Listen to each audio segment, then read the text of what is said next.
हमने male reproductive system को देखा है। अब फर्टिलाइजेशन के प्रोसेस को शुरू करने से पहले हमें उस जगह को समझने की जरूरत है जहां पर यह प्रोसेस होता है। जी हां, मैं फीमेल रिप्रोडक्टिव सिस्टम की बात कर रहा हूं। ओवम प्रोडक्शन की जगह फर्टिलाइजेशन और यूट्रस, ये सभी फीमेल रिप्रोडक्टिव सिस्टम का एक हिस्सा हैं। चलिए इस वीडियो में इस महत्वपूर्ण सिस्टम को देखें। क्या आपको याद है कि हमने मेल रिप्रोडक्टिव सिस्टम को पढ़ना कहां से शुरू किया था? जी हां, वो जगह जहां स्पर्म प्रोड्यूस होते थे।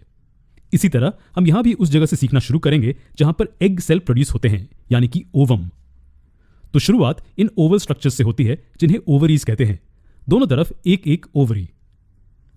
क्या आपने गौर किया, ये ओवरीज इन ट्यूब जैसे स्ट्रक्चर से जुड़े हैं, लेकिन वो डायरेक्टली उनसे जुड़े नहीं हैं। अगर हम ध्यान से इसे देखें तो हम पाते हैं कि उंगली की तरह दिखने वाले हिस्से जो दोनों को जोड़ते हैं, ये उंगली की तरह दिखने वाले हिस्से ओवम को पकड़ने के लिए बहुत जरूरी होते हैं जब वो ओवरीज से रिलीज होते हैं।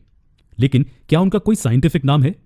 जी हां, उन उंगली की तरह दिखने वाले हिस्सों को फिम्ब्रियाई कहते हैं। फिम्ब्रियाई रिलीज हुए ओवम को पकड़ने में मदद करते हैं और इसे आगे मौजूद ट्यूब्स तक तेजी से पहुंचाते हैं। लेकिन ओवम को आगे पहुंचाने की जरूरत क्यों पड़ती है? क्या यह खुद पर नहीं जा सकता? नहीं, ये नहीं कर सकता। मोटाइल स्पर्म के विपरीत ओवम नॉन मोटाइल होता है। यह तब तक मूव नहीं हो सकता जब तक किसी दूसरे सेल द्वारा इन्हें धक्का ना दिया जाए। अब ये ट्यूब जैसे स्ट्रक्चर्स जिनकी हम लंबे समय से बात कर रहे हैं, उनका भी साइंटिफिक नाम है। उन्हें फैलोपियन ट्यूब्स कहते हैं। और आपको क्या लगता है उनका महत्व क्या होगा? चलिए गेस करते हैं। क्या वो ओवरीज को यूट्रस से जोड़ता है? जी हां, ये निश्चित ही एक जरूरी काम है। लेकिन इससे भी ज्यादा जरूरी है कि फैलोपियन ट्यूब्स फर्टिलाइजेशन के स्थान होते हैं। ये फैलोपियन ट्यूब्स ही हैं जहां पर स्पर्म्स ओवम को फर्टिलाइज कर पाते हैं और यहां से जाइगोट डिवाइड होकर एक एम्ब्रियो बनता है। अब ये एम्ब्रियो आगे कहां जाएगा? लाजमी है यूट्रस में। हम जानते हैं कि यूट्रस, जिसे आमतौर पर वूम्ब कहा जाता है, बच्चों के विकास की जगह होती है। और जब बच्चा पूरी तरह विकसित हो जाता है तो वो मां के शरीर से वजाइना के जरिए बाहर निकलता है। क्या हम जानते हैं कि वजाइना क्या है? ये मूल रूप से बाहर की ओर खुलने वाला एक छोटा सा रास्ता है। ये वो जगह है जहां स्पर्म्स फीमेल शरीर में एंटर होते हैं। दूसरी ओर बच्चे के जन्म के वक्त बच्चे को शरीर से बाहर निकालने के लिए इसी रास्ते का इस्तेमाल किया जाता है।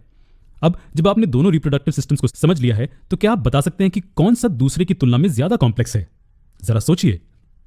अगर आप सोचते हैं कि वो मेल रिप्रोडक्टिव सिस्टम है तो आप गलत हैं। जी हां, फीमेल रिप्रोडक्टिव सिस्टम ज्यादा कॉम्प्लेक्स है। इस सिस्टम को फर्टिलाइजेशन के पूरे प्रोसेस के साथ साथ बच्चे के बढ़ने और विकास के लिए डिजाइन किया गया है। यही कारण है कि मेल रिप्रोडक्टिव सिस्टम की तुलना में ये थोड़ा ज्यादा कॉम्प्लिकेटेड है। ये सिर्फ एक ओवरव्यू था फीमेल रिप्रोडक्टिव सिस्टम के बारे में।